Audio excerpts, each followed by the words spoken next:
अस्सलाम वालेकुम। सराइकी किचन में सबको खुश आमदेद। अज आलू बुखारे की चटनी बनावन लगी है। ये मैं धो के सारी रात ही पिसाई रखे तो हुण ये चढ़ेंदी पई हाँ।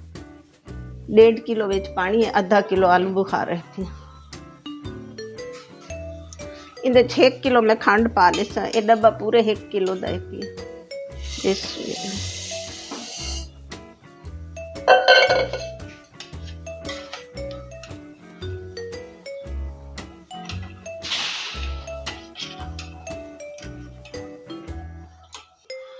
एक स्टील की देगड़ी या पतीले च पकावना है, सिल्वर च नहीं, क्योंकि उनदे च कड़वाहट पैदा थी वैंदी है।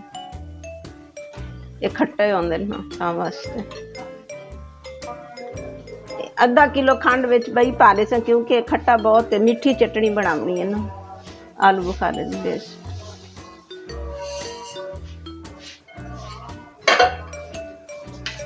हुण आधा किलो आलू बुखारे ते विच 1.5 किलो खंड पा दी ते 1.5 किलो ही पानी हो सी, जिहड़ा बई इन्ने पकड़ा भी है।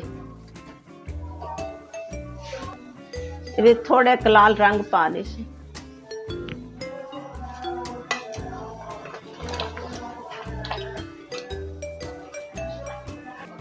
एक कलर थोड़े में उतने थोड़े कलर भी पैंदी पई।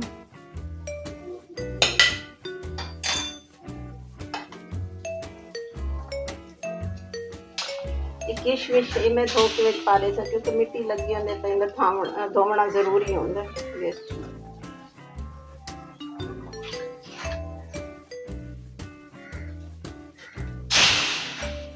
बादाम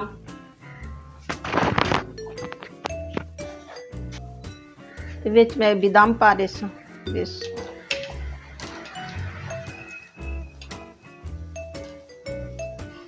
ते 4 मग्स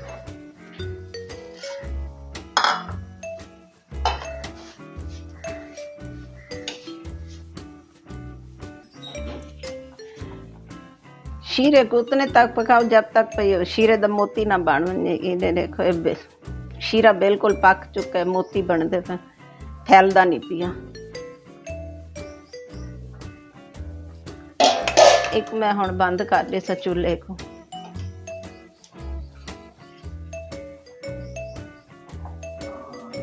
अगर ये तो मेरे बनावन दा तरीका अंदाज पसंद आया हो तो मैं को दुआई याद रखे। अल्लाह हाफिज़।